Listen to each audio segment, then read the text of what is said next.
Nemažiau svarbus dalykas kaip stovėsena yra tiltelis. Tiltelis yra ranka, ant kurios mes pasidėdam kijų ir kuria slysta kijus.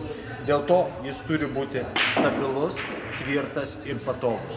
Nuo tiltelio aukščio priklauso, kaip aukštai mes smūgiuosime į baltąjį rutulį ir kaip kontroliuosime jo judėjimą po smūgio. Tiltelio padarimo principas yra toks.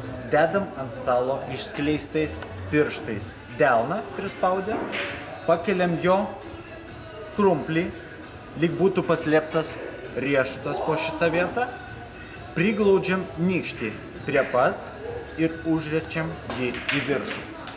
Pageidautina, kad kijus gulėtų ant tiltelio, remdamasis ne vienu taškiuku tarp didžiojo piršto ir rodomojo piršto, o guldamas į visą va šitą lovelį, tai yra jis mažiau slidinėja į šonus ir geriau veda kijų ant smūgio linijos. Tradicinis ir daugiausia naudojamas mušimo būdas yra į balto rutulio vidurį. Kai mes norime mušti aukščiau, mes tiesiog pasukam tiltelį ir pakeliam aukščiau. Kai norime mušti žemai, mes nuleidžiam pirštą dydį žemiau ir pramušam į balto rutulio apačią.